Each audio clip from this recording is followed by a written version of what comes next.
Hey everybody, it's Jason with Parallel Reality coming back with here today with an article from the New York Post from May 8th. And it's by Douglas Murray, and I mentioned that specifically because you should definitely go look up things he has to say. He's a very, very smart man, and he's very pro-Israel, and part of the reason why I wanted to go through this. So, and also to mention that he was there a little, I think he was right there, maybe it was a little after October 7th, but he was there basically as it happened, reporting on stuff. And he is a journalist by trade, I think. But I know he's a journalist. I don't know if that's his trade, actually, but he does do that. So I'll go through this. As I witnessed Israel choosing life as it fights against a death cult.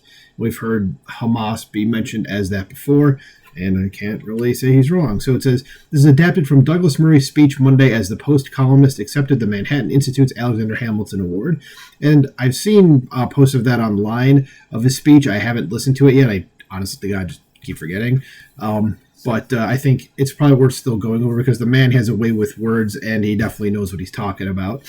So from his article, or from his speech, I'm sorry, it says, I've never seen as much of the best and the worst of humankind as I have in this past 6 months in Israel and Gaza. I was here in New York on the 7th of October, and on the 8th, I went down to Times Square. And there were these men and women waving signs celebrating the massacre. They were holding these signs in Times Square by any means necessary, at a time when we already knew what those means included. And so I got it wrong a little bit when I said that he was there. I know he was there shortly after that because he was on Piers Morgan's show, not that much after October 7th happened. So I got that a little bit wrong. Just wanted to correct that before I get back to what he said here. And it says, I thought I had to get to Israel as soon as I could, that we were going to see a kind of Holocaust denialism in real time, and therefore I should see with my own eyes everything that had happened. In Israel, I joined the pathologists in the morgues of Tel Aviv as they were trying to identify the dead. An unbelievable task, which they do with extraordinary delicacy and religiosity. I had the great opportunity to witness firsthand Israel's response, because unlike some countries today, Israel doesn't just sit back with equanimity when it's attacked. Some of the world would like it to do so. Saying one of the fences that the terrorists broke into, I thought people aren't going to realize the scale of this. This is a 4,000-person, battalion-sized terrorist attack that aimed to go all the way up to the center of the country. What do I make of all this?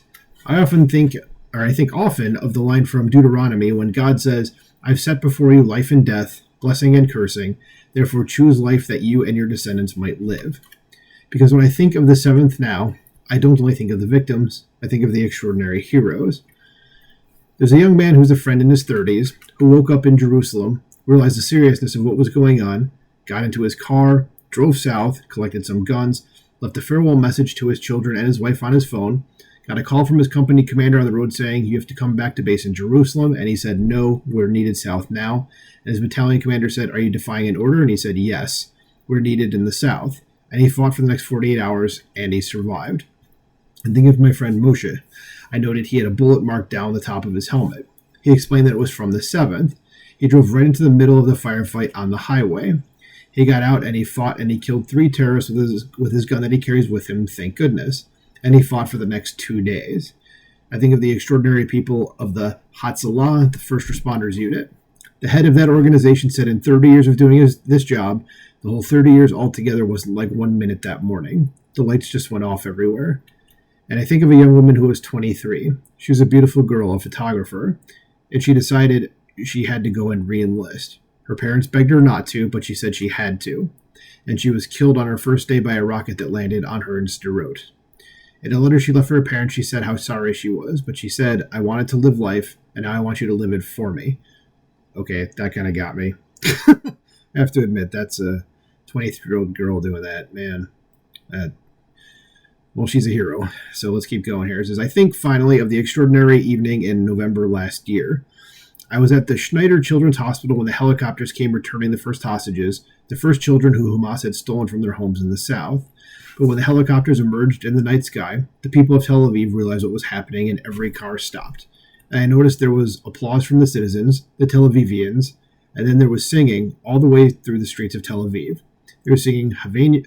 Oh God, my Hebrew is bad. My bar mitzvah was over 30 years ago. Havenu Shalom Aleichem. Okay, that's what that's. So sorry about that, because we brought you peace. Now there's millions of stories like this across Israel. The country rings with them. It resounds with them. The thing is, perhaps it does require life to become serious again. Perhaps the students that we see at these destroyed universities, perhaps they just need a dose of reality someday. I always pray that they never comes to them, because it'll be the biggest wake-up call anyone has ever had. But all I would say is that any country should be so lucky as to have a young generation like that in Israel. They were weighed in the balance since October the 7th, and they've been found to be magnificent. And what Israel has been up against is not just the people of death, but of the cult of death, a cult which wishes to annihilate an entire race, and which, after dealing with that race, has made very clear what it wants to do with Christians, everyone in Britain, everyone in America. I want to dedicate my acceptance of this award to the people of Israel who, in the face of death, choose life. I have to go watch this whole entire speech, because there's a lot of stuff he said in here that got me a little bit, so I need to go check this out for sure. So thank you, Douglas Murray, for saying that. But I that's what I'm probably going to do a little bit later today after I finish recording some other videos as well. But yeah, man has a way with words, as I said. So let me know what you think about this in the comments below. Like, share, subscribe, and I will talk to you soon. Bye.